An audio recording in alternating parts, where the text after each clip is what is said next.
तालियों के साथ 4 योजनाओं का शुभारंभ करते हैं और यहाँ बहुत ही शुभ घड़ी।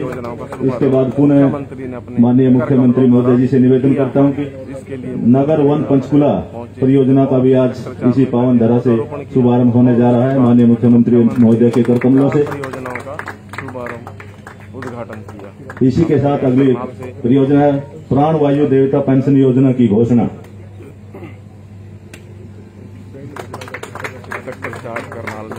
पुनः माननीय मुख्यमंत्री महोदय जी से, जैसे कि हमारे अधिकारियों ने और माननीय सांसद महोदय जी ने अपने उद्बोधन में बताया कि कुरुक्षेत्र तीर्थ के 134 स्थलों पर पंचवटीय पौधारोपण का भी आज शुभारंभ करनाल की पावन धरा से माननीय मुख्यमंत्री महोदय जी के कर कमलों से होने जा रहा है। जोरदार तालियों के साथ इस पल को और सुनहरा बनाएं। हरियाणा वासियों को भी संबोधित करेंगे।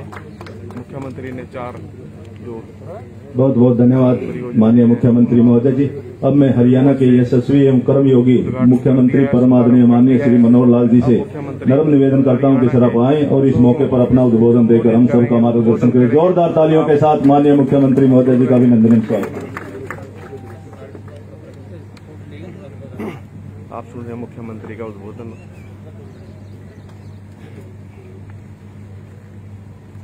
हरियाणा सरकार ने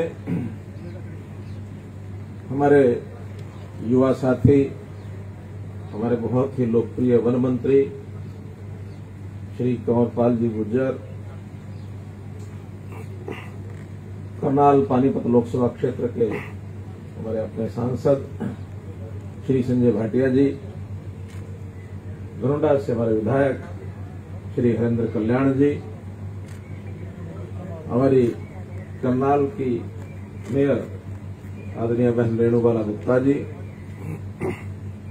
वन विभाग एसीएस मैडम जी अनुपमा जी, वन विभाग PCCF Shri VS Tanwar ji, Bharatiya Janata party के जिलाध्यक्ष श्री योगेंद्र राणा जी, श्री जगमोहन आनंद जी पूर्व जिलाध्यक्ष, सभी हमारे पार्षदगण।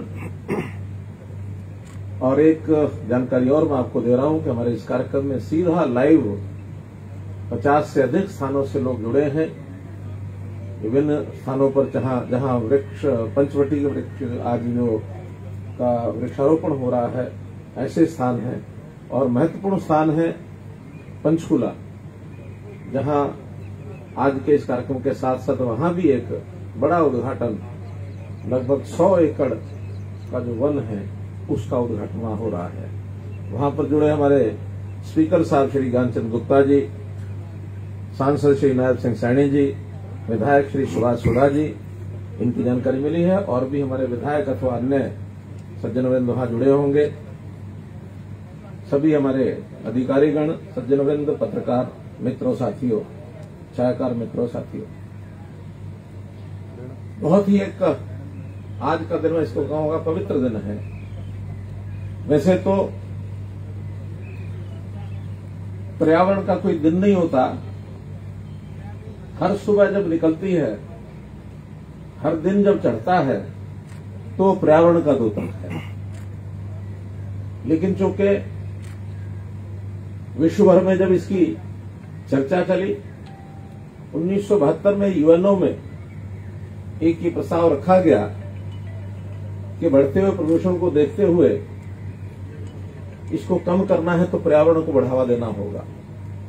और वो चर्चा करने के बाद 5 जून 1974 से पहली बार ये विश्व पर्यावरण दिवस ये मनाया गया है। प्रसन्नता की बात है, मुझे जानकारी दी गई है कि ज्योतिषर पर स्वामी ज्ञानानंद जी भी जुड़े हैं, तो मैं स्वामी ज्ञानानंद जी को भी प्रणाम करता हूं। तो इस नाते से 5 जून 1974 पहला विश्व पर्यावरण दिवस ये मनाया गया। और तब से न केवल किसी एक देश में बल्कि पूरी मानवता जाति को उसका कल्याण करने के लिए पूरे विश्व में ये पर्यावरण दिवस ये मनाया जाता है। हम भी लगातार पिछले कई वर्षों से इस पर्यावरण दिवस के ऊपर कैसे वृक्षारोपण, पौधारोपण हमने स्कूल विद्यार्थियों में भी कार्यक्रम शुरू किया था 3 साल पहले पौधगिरी नाम से, और 22 लाख विद्यार्थियों ने पहले वर्ष में पौधे लगाए थे। एक आकर्षक योजना भी उनको दी गई थी कि 50 रुपए का एक आर्थिक, जिसको कहना चाहिए एक अनुदान, एक लाभ, ये हर विद्यार्थी को हर 6 महीने के बाद दिया जाएगा, और 3 वर्ष तक 6 बार ये पैसे उसको, केवल इसलिए कि उस पौधे का संरक्षण, उसकी देखभाल, क्योंकि पौधा लगाना आवश्यक तो है ही, लेकिन इससे ज्यादा आवश्यक उस पौधे की रक्षा करना है। बड़ा एक कष्टदायक पहलू है थोड़ा सा कि जितने पौधे हम लगाते हैं मुंडा थोड़ा उनकी जो बस लाइफ है, जो उनकी सुरक्षा करने के बाद उनकी जो रेशो आ रही है वो बहुत कम आ रही है। अभी मात्र 8 से 10% रेशो आ रही है कि अगर हम 1 लाख पेड़ लगाते हैं तो 8-10 हजार ही जीवित बचते हैं, बाकी अर्ली 2 साल में समाप्त हो जाते हैं। क्यों? हम लगाते हैं शौक से, लेकिन उसके बाद में जितनी देखभाल रखनी होती है वो नहीं रख पाते हैं। तो आज के दिन ये भी हमको ध्यान रखना होगा कि पर्यावरण को यदि सुरक्षित रखना है तो केवल पेड़ लगाने तक सीमित नहीं, बल्कि उस पेड़ की सुरक्षा, जैसे हम अपने परिवार में एक शिशु, एक बालक पैदा होने के बाद उसकी परवरिश करना, यह हर परिवार का दायित्व होता है, तो ऐसे ही एक पौधे को लगाने के बाद उसकी परवरिश करना ताकि वो एक अच्छा वृक्ष बन सके, ये भी बहुत जरूरी है। इस नाते से विश्व भर में ये कार्यक्रम माना कि 46 साल से शुरू हुआ, लेकिन ठीक हमारे पूर्व वक्ताओं ने बताया है कि हम कोई 46 साल से पर्यावरण के प्रति जागरूक हुए, ऐसा नहीं है। हम तो आदि अनादि काल से, जब से हमारे संस्कारों में एक हमारी संस्कृति में उल्लेख आता है कि हम प्रकृति के पूजक हैं और प्रकृति के प्रति हमारी आस्था है, श्रद्धा है। हम उनकी पूजा भी करते हैं, उनकी सुरक्षा भी करते हैं। ठीक बताया कि हम रात को उनको छेड़ते भी नहीं हैं, उनमें भी जीवमान इकाई है वो, तो इसलिए उसको कष्ट ना हो। मुझे बहुत प्रसन्नता है कि जिस प्रकार का विषय हमारे रंजन, क्या नाम, विकल्प रंजन, इस नौजवान ने इस कविता के माध्यम से जो उद्गार प्रकट किए, भावना से ओतप्रोत है कि हम पेड़ों को काटते हैं। अब जो शरीर नश्वर हो जाए तो उसको तो रखने का कोई उपयोग नहीं होता, जैसे हम सामान्य जीवन में करते हैं। पेड़ अगर सूख के गिर जाए, टूट जाए, उसका उपयोग हम करते हैं, करना भी चाहिए, लेकिन जीवित पेड़ को काटना ये एक बहुत बड़ा पाप है। तो हमको इन विषयों को एक जागरूक नागरिक के नाते प्रकृति को अपनी मां मानते हुए इस ओर में आगे बढ़ना चाहिए। आज बहुत सी योजनाओं को उनका शुभारंभ किया गया है, उनका लोकार्पण किया गया है। इसमें पहली योजना कि जैसे ये मुगल कैनाल, जिसको हम कह रहे हैं कि 80 एकड़ जमीन के ऊपर वन का वृक्षारोपण करके और उसका एक शिलान्यास किया गया, उसको शुरू करने का संकल्प लिया गया। जब इस वन की कल्पना की गई, इसके नामकरण की बात आई, तो जो हमारे सामने जितने भी नाम अभी इस वीडियो में बताए गए, वो सब नाम सामने आए और मुझे कहा गया कि इसका नामकरण करने के लिए कोई एक नाम इसमें से चुना जाए। नाम जब सब बताए, चितवन है, पक्षी वन है, अंतरिक्ष वन है, नक्षत्र वन है, तपोवन है, आरोग्य वन है, नीर वन है, ऋषि वन है, पंचवटी वन है, स्मरण वन है, सुगंध वन है, इतने सारे नाम आए।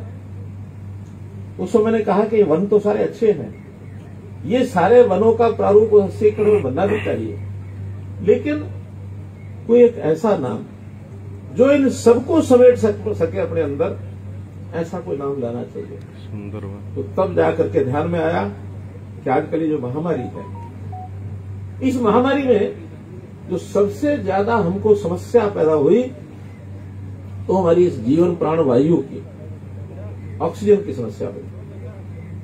आखिर ये पेड़ ऑक्सीजन ही तो देते हैं, छाया भी देते हैं, फल देते हैं, फूल देते हैं, सब कुछ देते हैं, लेकिन जीवनदायिनी सबसे ज्यादा प्राणवायु ऑक्सीजन तो इनका सबसे बड़ा उपयोग है। उसको कोई विकल्प नहीं है। बाकी चीजों का विकल्प कोई ना कोई हम खोज सकते हैं, लेकिन प्राणवायु ऑक्सीजन का कोई विकल्प नहीं है। तो तब उसमें से ये विषय अचानक, इसका नाम क्यों नहीं हम ऑक्सीवन रखें, तब इसका नाम रखा गया ऑक्सीवन। यूनिक नाम है, पहले कभी हमने सुना भी नहीं। ये सब पेड़ ऑक्सीजन देते हैं और ऑक्सीजन की कितनी कठिनाई हमको आई है। कभी पता नहीं था कि ऑक्सीजन का इतना महत्व होता है। पहले भी बीमार होते थे, अस्पतालों में जाते थे, ऑक्सीजन लगती भी थी, लेकिन थोड़ी बहुत ऑक्सीजन लगती है, उसका काम आता है। अब कोरोना में हजारों लाखों टन ऑक्सीजन देशों दुनिया को जरूरत पड़ी। हमने भी हरियाणा में अस्पतालों में 300 मीट्रिक टन जो कम रही वो सप्लाई की। आज जगह जगह ऑक्सीजन के प्रबंध किए जा रहे हैं, मैकेनिकल तरीके से। जो ऑक्सीजन कंसंट्रेटर, इनका प्रबंध किया गया, पीएससी लगाए गए, ऑक्सीजन के जनरेशन के प्लांट लगाए गए, लेकिन वो सब कृत्रिम चीजें हैं, बनावटी चीजें हैं। आखिर प्रकृति को हम भूल गए। जो प्राकृतिक ऑक्सीजन को मिलती है उसको हमको बढ़ाना पड़ेगा।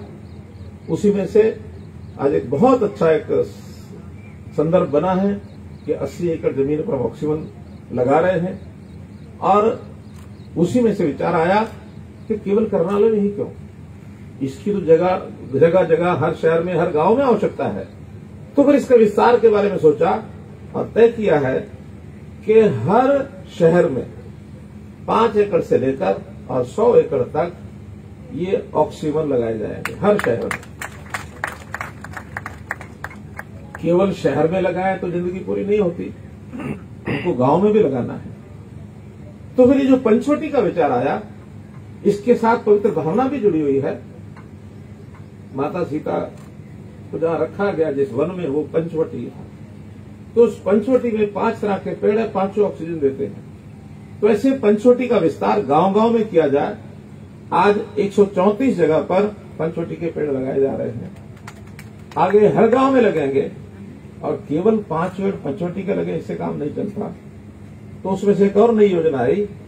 हमने वन विभाग से और ग्रामीण विकास पंचायती राज दोनों से बात की, तो उन्होंने तय किया कि हमारे हरियाणा में 8 लाख एकड़ ये पंचायत की जमीन है। तो हर पंचायत की जमीन पर 10% जमीन पर, और आज तय कर रहे हैं कि इस अगले वर्ष में वहां पेड़ पौधे वन लगा करके और उनको भी ऑक्सीवन का नाम दिया जाएगा। कम से कम इस वर्ष में, आज 5 जून से लेकर अगले 5 जून तक, इस एक साल में जो भी वन ऐसे लगेंगे उन सब वनों का नाम ऑक्सीवन होगा।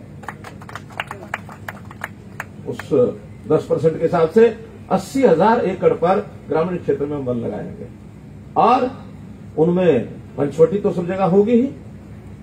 जहां कहीं ऑक्सीजन प्रदाता अन्य पेड़ जितने उपलब्ध है तो वो लगाएंगे, और शेष बची जमीन, मानो ज्यादा जमीन है तो आप एग्रो फॉरेस्ट्री अगर उसको भी लगाएंगे तो उसका अपना एक उपयोग होता है, ऑक्सीजन उसमें भी मिलती है। कोई भी हरी वनस्पति जो है वो हमको ऑक्सीजन देती है। हमारी फसलें भी देती हैं, बड़ी मात्रा में नहीं देती, लेकिन फसलें भी, हरियाली भी है, ये भी ऑक्सीजन देती है। तो ऐसे जो हमारे एग्रो फॉरेस्ट्री के पेड़ हैं वो भी वन देंगे, और साथ में उस लकड़ी के कारण से एग्रो फॉरेस्ट्री को काटने में मनाही नहीं होती है, क्योंकि वो बहुत जल्दी पैदा होता है, जल्दी उसका उपयोग भी होता है। हमारी जो एग्रीकल्चर, जैसे हम खेती काटते हैं, वैसे एग्रो फॉरेस्ट्री के, खास करके यूकलिप्टस का पेड़ है, सफेदे का पेड़ है, इसकी आयु 5, 7, 8 वर्ष होती है। उसको बाद में काटते हैं, फिर दोबारा लगाते हैं। वो एक फसल है, तो उस नाते से बाकी जमीन पर उस पेड़ को लगाने के बाद ग्रामीण क्षेत्र की जो आमदन है पंचायतों की, वो भी बढ़ने वाली है। अब एक नया विषय है कि आखिर जो पेड़, खास करके पीपल का पेड़, वट वृक्ष, जो बड़े बड़े पेड़ हैं, वर्षों तक वो हमको ऑक्सीजन देते हैं, उनमें भी जैसे हमने बताया सब में एक जीव होता है, सब प्राणी होते हैं। तो ऐसे प्राणियों को उनकी भी आयु के कारण से वो वृद्ध हो गए हैं, उनको सुरक्षित रखना ये भी बहुत जरूरी है। तो एक नई योजना हमारे वन मंत्री जी की ये सोच है कि जैसे हम अपने वृद्धावस्था पेंशन के नाते उनका सम्मान करते हैं, तो इन पेड़ों का भी सम्मान किया जाए। अभी मुझे हरिंदर कल्याण जी कह रहे थे कि हमारे आंगन में भी एक पेड़ है जिसकी आयु 80-90 वर्ष हो गई है। तो 80-80 वर्ष, 100-100 वर्ष के पेड़ हैं। वन विभाग को कहा गया कि इसकी सर्वे किया जाए। तो सर्वे करने के बाद 2500 पेड़ ऐसे हैं हरियाणा में जिनकी आयु 75 वर्ष या इससे ऊपर है। उसी में से कहा कि जैसे हम वृद्धावस्था पेंशन देते हैं, क्या हम प्राणवायु देवता, ये हमारे प्राणवायु देवता है, क्या इन प्राणवायु देवताओं को पेंशन नहीं दे सकते? दे सकते हैं, और 2500 रुपया साल की उनकी पेंशन तय करेंगे।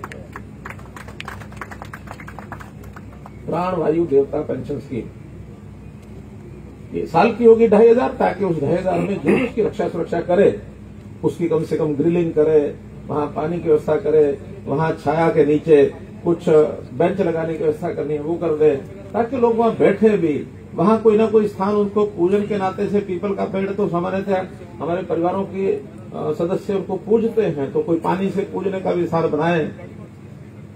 तो ऐसे पेड़ खास करके पीपल के और वट वृक्ष के ये 2500 पेड़ों की पेंशन बांधी जाती है।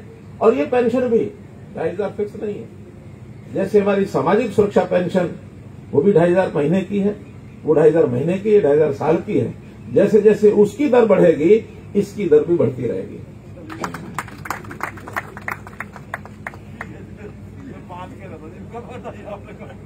10 साल बाद ये 15 हो जाएगी।